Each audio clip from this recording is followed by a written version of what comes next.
اللہ الرحمن الرحیم، یہ ریڈیو قطر ہے۔ اب آپ محمود احمد سے خبریں سنیے۔ ابتدا میں پیش خدمت ہیں اہم خبروں کی سرخیاں۔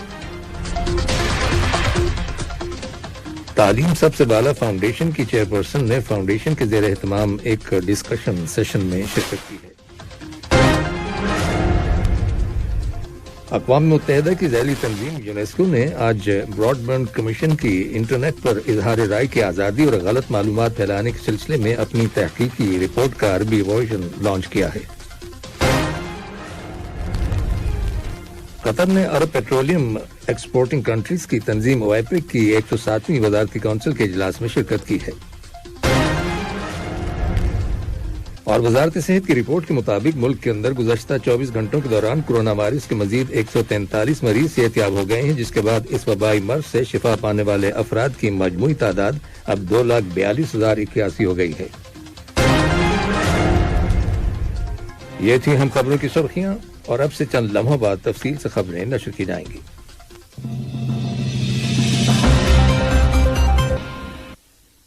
لیے جب آپ تفصیل سے خبریں سنیے۔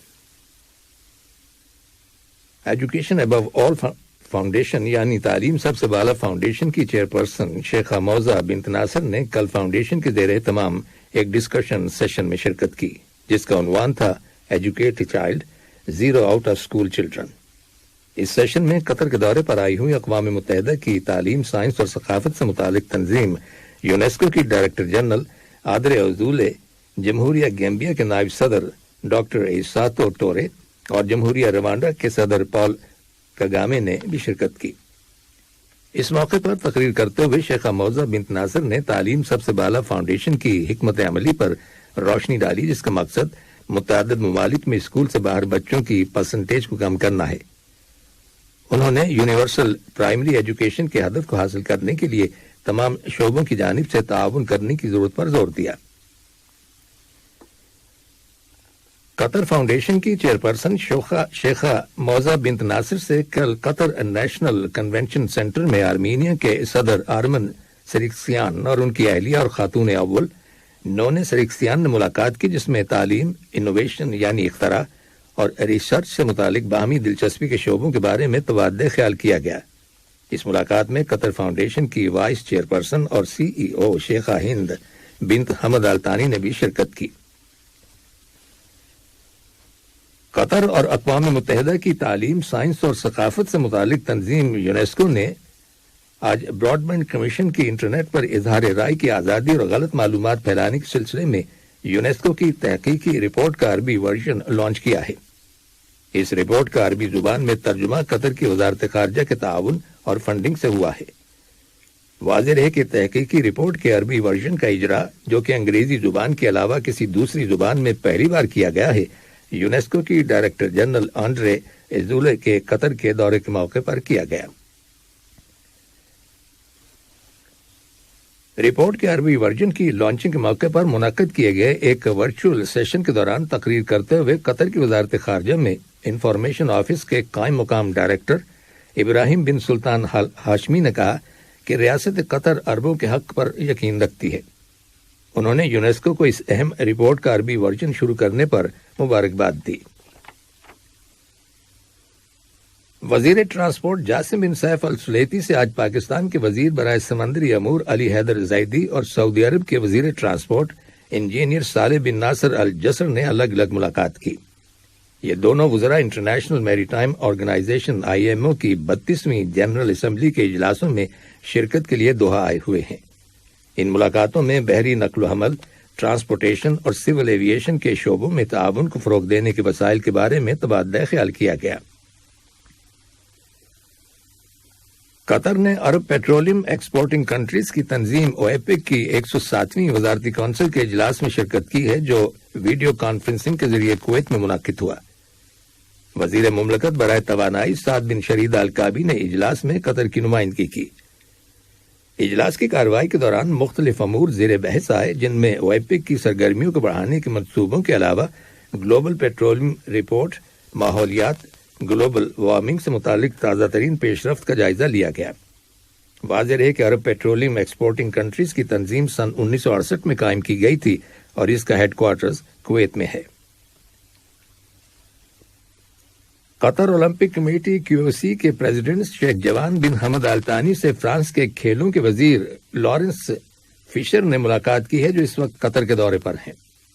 ملاقات میں دونوں ملکوں کے درمیان کھیلوں میں تعاون کے وسائل اور مستقبل میں انہیں فروغ دینے کے معاملات کے بارے میں تبادلہ خیال کیا گیا۔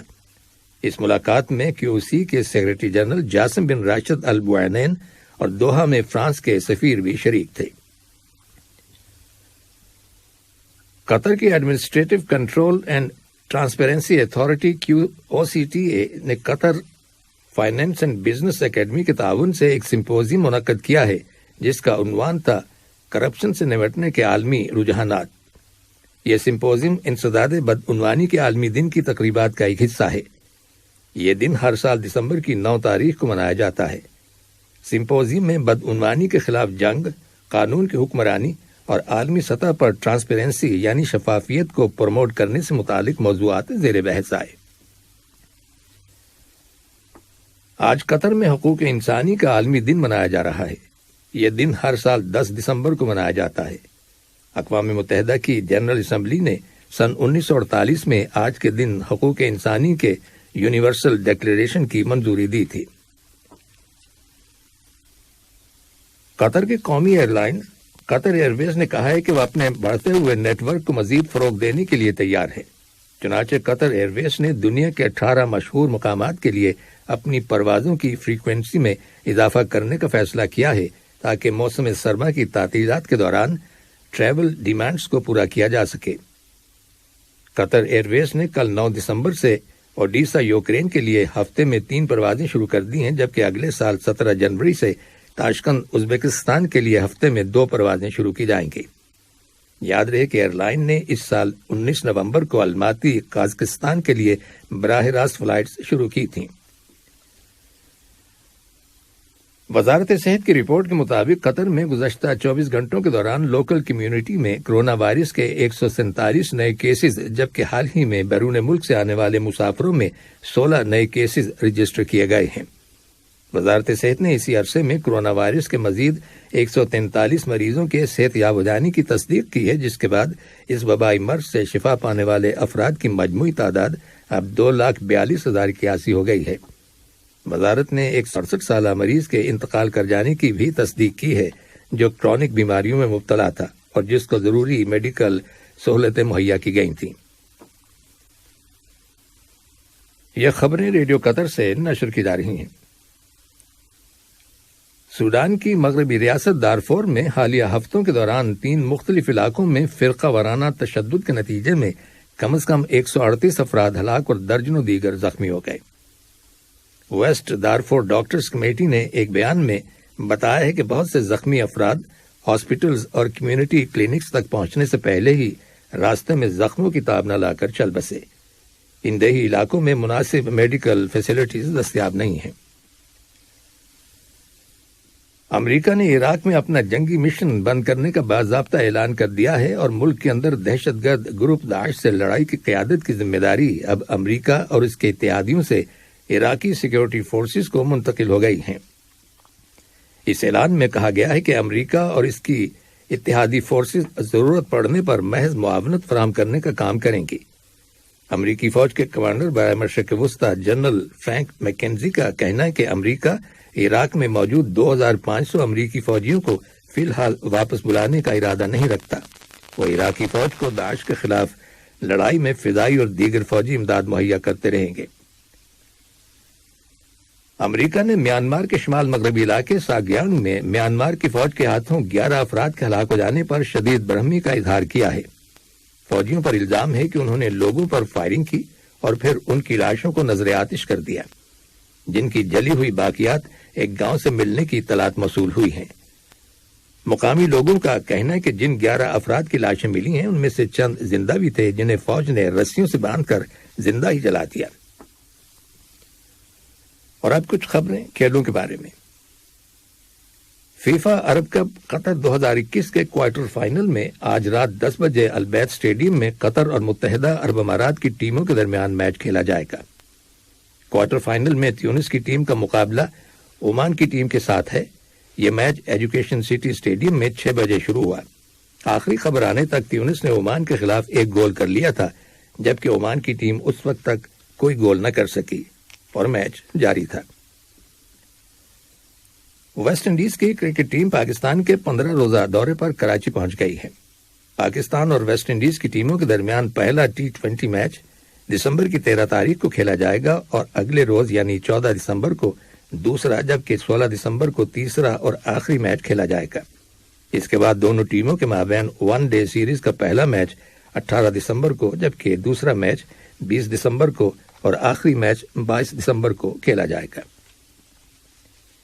آخر میں اہم خبروں کی سرخیاں ایک بار پھر سن لیجیے۔ تعلیم سب سے بالا فاؤنڈیشن کی چیئرپرسن نے فاؤنڈیشن کے زیر اہتمام ایک ڈسکشن سیشن میں شرکت کی ہے۔ اقوام متحدہ کی ذیلی تنظیم یونیسکو نے آج براڈ بینڈ کمیشن کی انٹرنیٹ پر اظہار رائے کی آزادی اور غلط معلومات پھیلانے کے سلسلے میں اپنی تحقیقی رپورٹ کا عربی ورژن لانچ کیا ہے۔ قطر نے عرب پیٹرولیم ایکسپورٹنگ کنٹریز کی تنظیم اوپیک کی 107ویں وزارتی کونسل کے اجلاس میں شرکت کی ہے۔ اور وزارت صحت کی رپورٹ کے مطابق ملک کے اندر گزشتہ 24 گھنٹوں کے دوران کرونا وائرس کے مزید 143 مریض صحت یاب ہو گئے ہیں، جس کے بعد اس وبائی مرض سے شفا پانے والے افراد کی مجموعی تعداد اب 2,42,081 ہو گئی ہے۔ ریڈیو قطر سے خبروں کا آج کا دوسرا بلیٹن ختم ہوا۔